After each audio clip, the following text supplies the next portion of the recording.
Bonsoir à tous et à toutes. Je vous souhaite la bienvenue dans mon sanctuaire où je vous propose de découvrir les origines des fêtes et coutumes traditionnelles. Alors préparez-vous un bon chocolat chaud, installez-vous confortablement dans votre canapé et plongez avec moi dans l'univers des célébrations ancestrales.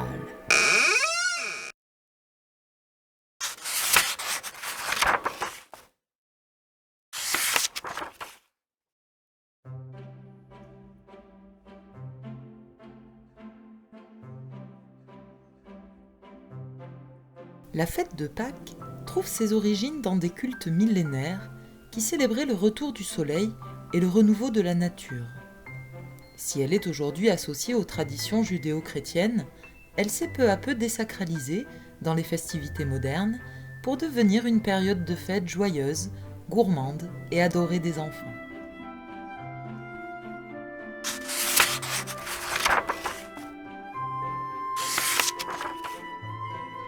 De tout temps et dans de nombreuses cultures païennes, au printemps, les peuples indo-européens fêtent le retour de la lumière, la renaissance de la nature après les longs mois d'hiver. Le culte celte de Beltane, par exemple, célèbre chaque année le début de la saison claire. Et ce renouveau était parfois symbolisé par le retour ou le réveil d'une divinité qui représentait l'équinoxe de printemps. Les origines de la fête de Pâques proviennent ainsi directement de l'ancien paganisme mésopotamien.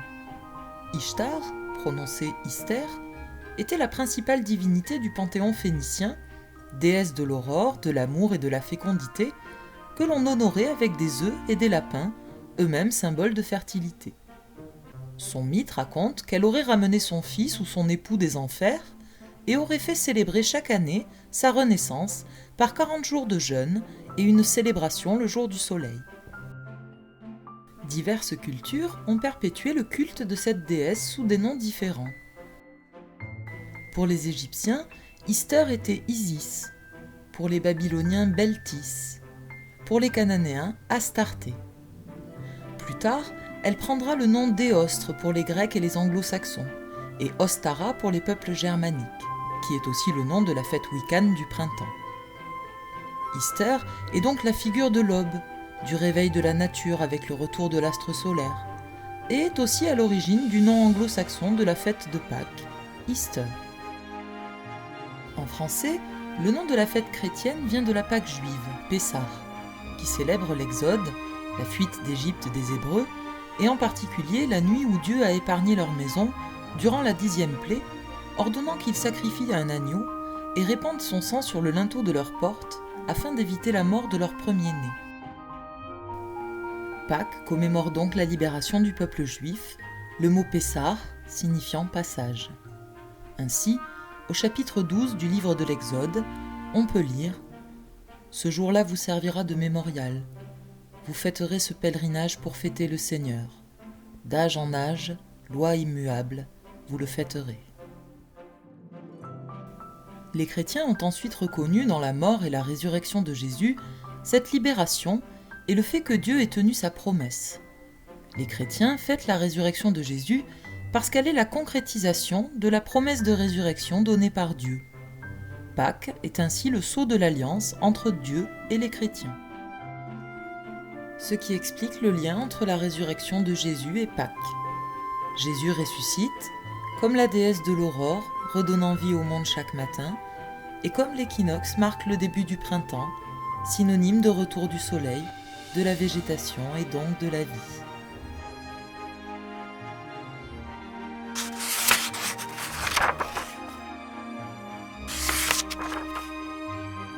Les chrétiens se sont appuyés sur ces différentes traditions pour instaurer leurs rites, puis finalement imposer leur calendrier et rompre définitivement avec les croyances païennes.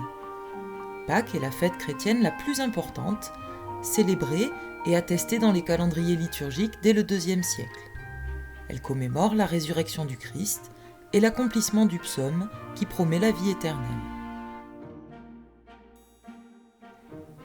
Pâques célèbre la fin des 40 jours de carême qui font référence aux 40 années passées au désert par le peuple d'Israël entre sa sortie d'Égypte et son entrée en terre promise, et renvoie aussi aux 40 jours passés par le Christ au désert entre son baptême et le début de sa vie publique. C'est aussi le temps durant lequel Jésus est apparu à ses disciples, du dimanche qui a suivi sa mort jusqu'à sa dernière apparition. Cette période de jeûne se durcit lors de la Semaine Sainte et se termine le dimanche de Pâques. Durant cette semaine, les chrétiens commémorent l'entrée de Jésus à Jérusalem le dimanche des Rameaux, qui précède Pâques, le dernier repas qu'il prend avec ses apôtres le jeudi saint, son arrestation, son procès et sa mort sur la croix le vendredi saint, et sa résurrection le troisième jour, le dimanche de Pâques. Cependant, la première célébration de la résurrection du Christ fut hebdomadaire, chaque dimanche, le Nouveau Testament ne faisant aucune mention d'une fête annuelle chrétienne de Pâques. Au concile de Nicée en 325, toutes les églises d'Orient se mirent d'accord pour se distinguer des Juifs et pour que la fête chrétienne soit célébrée le dimanche qui suit la pleine lune, après l'équinoxe de printemps. Mais le changement du calendrier julien par le pape Grégoire XIII en 1582 rendit la date de Pâques changeante d'une année à l'autre. Les couleurs chrétiennes qui symbolisent Pâques pendant la messe sont le blanc et or, symbole du rayonnement, de la renaissance et de la gloire de Dieu. C'est aussi pendant la vigile pascale, c'est-à-dire le week-end de Pâques, que les adultes qui en ont fait le choix sont baptisés, car leur baptême est considéré comme un passage vers la vie des chrétiens et la résurrection.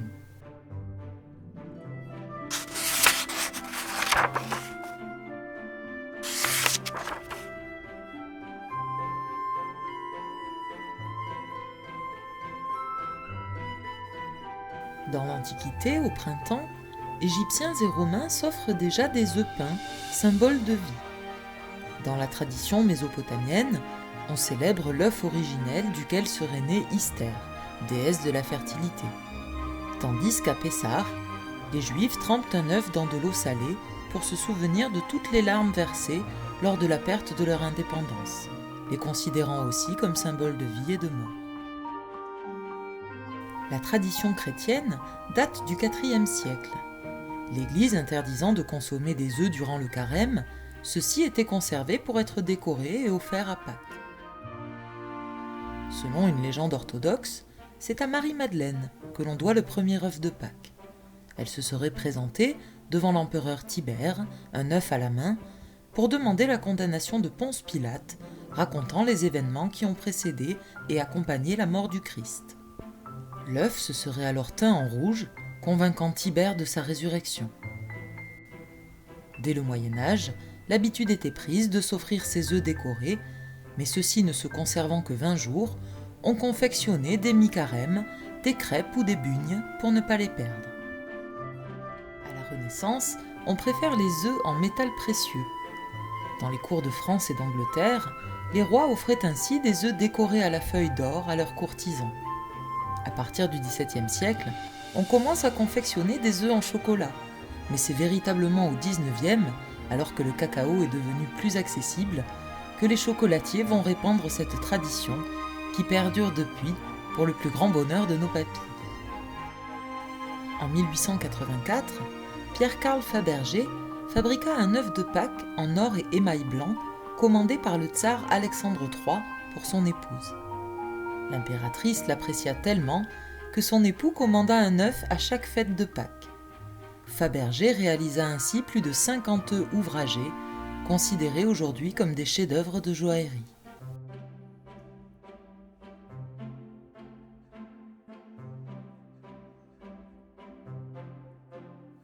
Le dimanche de Pâques met fin à la Semaine Sainte. Du jeudi au samedi, les cloches des églises ne sonnent plus, en signe de deuil. On raconte alors aux enfants que les cloches s'envolent pour Rome afin de se faire bénir par le pape. À la fin de la messe de Pâques, elles recommencent à sonner. Cela indique aux enfants que les cloches, de retour dans les églises, ont survolé jardins, champs et parcs en laissant tomber des œufs en chocolat. Les plus jeunes partent alors à la chasse aux œufs, mais aussi aux poules et aux lapins.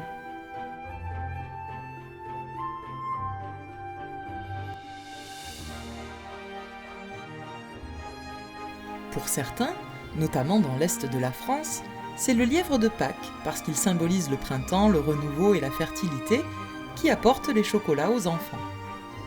L'origine du lapin viendrait d'une légende allemande selon laquelle une femme pauvre, ne pouvant offrir de douceur à ses enfants, décora des œufs qu'elle cacha dans le jardin. Les petits, apercevant un lapin, crurent que celui-ci avait pondu des œufs. Cette tradition allemande du lapin de Pâques se répandit au nord de la France avant d'être exportée aux États-Unis par des immigrants dès le XVIIIe siècle. Le lapin vient donc enrichir la tradition pascale et trouvera rapidement sa place parmi les friandises en chocolat.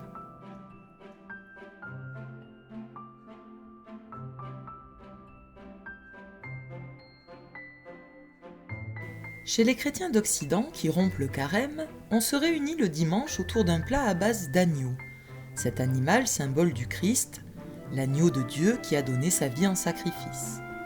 Ce sacrifice est aussi commandé aux Hébreux lorsque Dieu teste la foi d'Abraham en lui demandant de sacrifier son fils Isaac. Au dernier moment, Dieu remplace Isaac par un agneau, symbole de pureté, d'innocence et de justice. Le fait d'inclure un agneau au déjeuner de Pâques montre que les chrétiens ne nient pas l'importance de la Pâque juive. L'apôtre Paul déclare ainsi « Christ, notre agneau pascal, a été sacrifié ». Le soir de la Pâque, les Juifs célèbrent le Seder, le repas pascal. Sur la table sont dressés 7 mets symboliques, parmi lesquels des herbes amères, pour rappeler les souffrances du peuple hébreu, ou du pain azime préparé sans levain. On place également une coupe de vin, destinée au prophète Élie, dont le retour est attendu.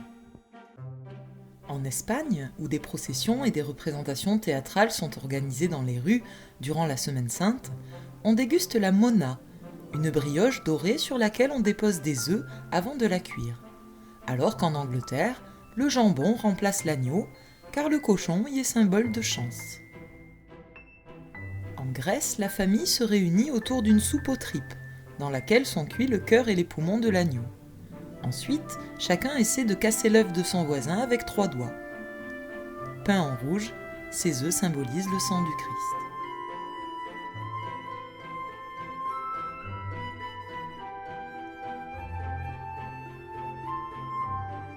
En Finlande, Pâques prend des airs d'Halloween, car les enfants vont sonner de maison en maison, déguisés en sorcières ou en trolls, pour recevoir des bonbons et des chocolats.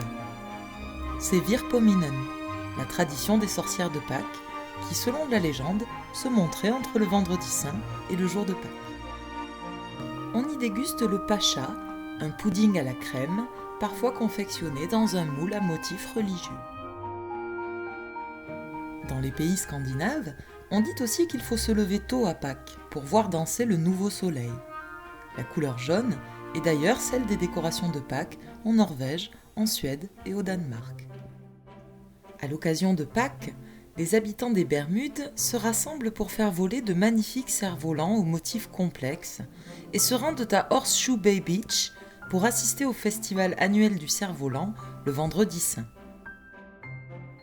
Sur l'île grecque de Corfou, le samedi de Pâques à 11h précises, les habitants jettent des pots en argile de toute taille depuis leur balcon.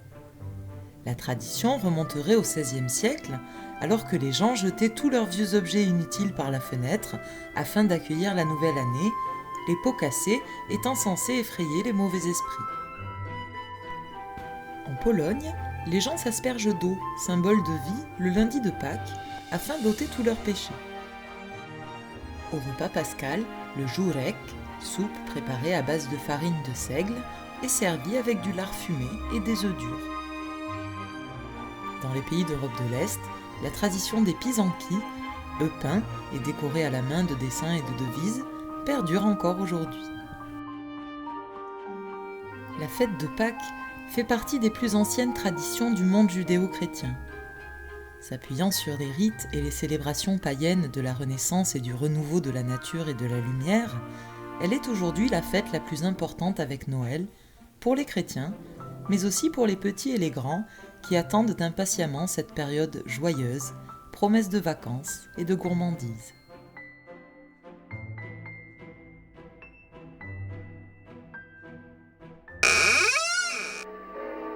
Je vous remercie d'avoir regardé cette vidéo et vous dis à très bientôt pour découvrir de nouvelles fêtes et coutumes traditionnelles.